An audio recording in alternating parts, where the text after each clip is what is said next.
10 points కి మర్యాదగా సమాధానాలు చెప్పండి.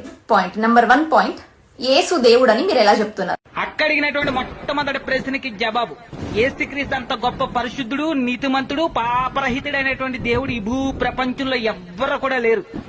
యేసుక్రీస్తు దేవుడు అని చెప్పడానికి ఎన్ని లక్షణాలు ఉండాలో అన్ని లక్షణాలు యేసుక్రీస్తులో సంపూర్ణంగా ఉన్నాయి. అందులో కొన్ని లక్షణాలు మీకు చెప్తాను. యూదులు, శాస్త్రులు, పరిచయులు యేసుక్రీస్తులో తప్పులు వెతుకుదామని ఎప్పుడు యేసుక్రీస్తు వెనకాల తిరుగుతూ ఉండేవారు. అలాంటి వాళ్ళని చూసి యేసుక్రీస్తు వారు ఒక సవాల్ ఇస్తారు, నాలో పాపం ఉందని మీలో ఎవరన్నా చూపించగలరా అని. యూదుల్లో ఎవరు కూడా ఆయనలో పాపం చూపించలేకపోయారు. అంతేకాదు యేసుక్రీస్తుని చిలివేసి చంపేటువంటి అధికారం ఉన్నటువంటి పిలాతు అంటున్నాడు, ఈయనలో నాకు ఏ పాపమో కనపడలేదు, ఈయన నేను చంపను, ఇతని మరణానికి నాకు ఎలాంటి సంబంధమో లేదు అని చేతులు కడిక్కి వెళ్ళిపోయాడు. ఒక మనిషిగా పుట్టి ప్రభు అయిన యేసుక్రీస్తు వారు ఏ పాపం చేయకుండా పరిశుద్ధంగా నీతిమంతుడిగా బ్రతికి చూపించారు. ఒక మనిషి పాపం చేయకుండా పరిశుద్ధంగా బ్రతకడం అసాధ్యం. ఎందుకనంటే ప్రతి మనిషి కూడా 5 విధాలుగా పాపం చేస్తాడు. ఒకటి, చూడకోని చూడడం, మాట్లాడుకోని మాట్లాడడం, వినకోని వినడం, తాక్కోని తాకడం, ఆలోచించుకోని ఆలోచించడం, వీటిని పంచేంద్రియాలు అని అన్నారు. ప్రతి మనిషి కూడా పంచేంద్రియాల ద్వారా ఏదో విధంగా పాపం చేస్తారు.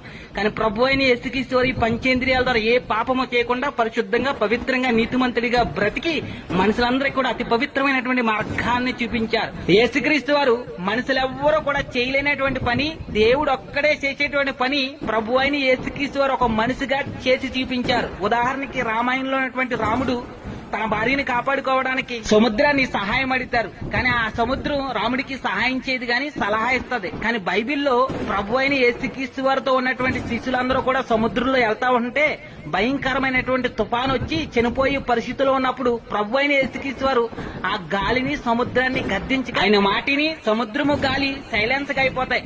అది చూసినటువంటి అక్కడ ఉన్నటువంటి వ్యక్తులు ఈ విధంగా మాట్లాడుతున్నారు. మత్తయి సువార్త 8:27 ఆ మనుషులు ఆశ్చర్యపడి ఈయన ఎట్టివాడో, ఈయనకు గాలియు సముద్రము లోబడుచున్నవని చెప్పుకునిరి. బైబిల్ ప్రకారంగా మనుషుల పాపాలని దేవుడు ఒక్కడే క్షమించాలి. కానీ ప్రభు అయిన యేసుక్రీస్తు వారు తన అధికారంతో మనుషుల పాపాలని క్షమించి పరిశుద్ధులుగా మార్చారు. మనుషులెవరూ డాక్టర్లు కూడా నయం చేయలేనటువంటి అతి భయంకరమైనటువంటి రోగాల్ని స్వస్థపరిచి పూర్తి ఆరోగ్యం కలిగినటువంటి మనుషులుగా తయారు చేశాడు. అయితే కొంతమంది యేసుక్రీస్తు 2000 సంవత్సరాల క్రితం మరియమ్మగా జన్మించాడు కదా, 2000 సంవత్సరాల క్రితం ఒక మనిషికి పుట్టినటువంటి యేసుక్రీస్తు దేవుడు ఎలాగవుతాడు అని అడుగుతున్నారు. ఇదే ప్రశ్న యూదులు కూడా యేసుక్రీస్తు వారిని అడిగినప్పుడు యేసుక్రీస్తు వారు ఇలా చెప్తున్నారు సమాధానం. యోహాను సువార్త 8:58 యేసు అబ్రహాము పుట్టక మునిపే నేనున్నానని మీతో నిశ్చయముగా చెప్పుచున్నానని నేను.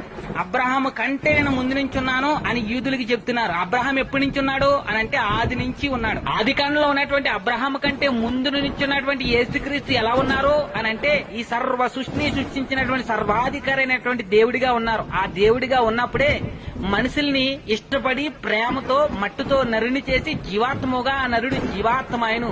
ఆ నరుడు దేవుడి మాటని ధిక్కరించి దేవుడికి విరోధంగా పాపం చేసి మరణించి నరకానికి పోవటం ఇష్టం లేక ఆ ఇష్టమైనటువంటి మనుషుల్ని నరకానికి తప్పించడానికై దేవుడే నరుడిగా ప్రభువైన యేసుక్రీస్తుగా ఒక కన్యకకి జన్మించి 33.5 సంవత్సరాలు ఈ లోకంలో ఏ పాపం చేయకుండా అతి పవిత్రంగా పరిశుద్ధంగా బ్రతికి మనుషులందరికీ కూడా ఇలాగ పరిశుద్ధంగా పవిత్రంగా బ్రతకాలి అని బ్రతికి చూపించి మనుషులందరూ పాపాల నిమిత్తం ఆయన మరణించి మరణాన్ని జయించారు.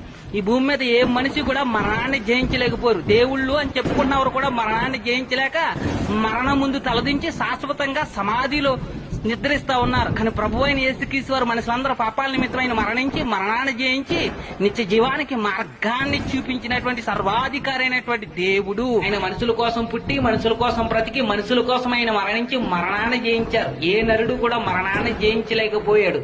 దేవుళ్ళు అని చెప్పుకున్నవాడు కూడా మరణాన్ని జయించలేక మరణం ముందు తలదించి శాశ్వతంగా సమాధిలో నిద్రిస్తా ఉన్నారు. కానీ ప్రభు అయిన యేసుక్రీస్తు వారు మనుషులందరినీ మరణాన్ని నుంచి తప్పించడానికి ఆయన మరణించి మరణాన్ని జయించినటువంటి దేవుడు.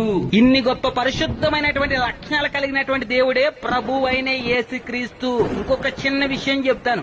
ఇండియాలో ఉన్నటువంటి హిందువులందరూ కూడా 90% హిందువులందరూ కూడా ఇండియాలో పుట్టినటువంటి దేవుళ్ళు ఇండియాకు మట్టిమే పరిమితం అని స్వామి పరిపూర్ణానంద స్వామి లాంటి వాళ్ళు కూడా చెప్తున్నారు. అయితే బైబిల్లో అలా రాయబడలేదు. ఈ సర్వ సృష్టిని సృష్టించిన సృష్టికర్తని నేనే, ఒక మనిషి నుండి ప్రతి జాతి మనుషుల్ని నేనే పుట్టించాను అని రాయబడ్డది.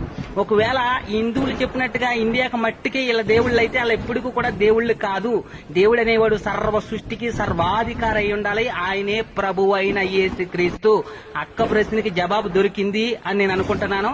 మరొక వీడియోలో రాముడి గురించి నేను ప్రశ్న అడుగుతానని చెప్పాను కదా.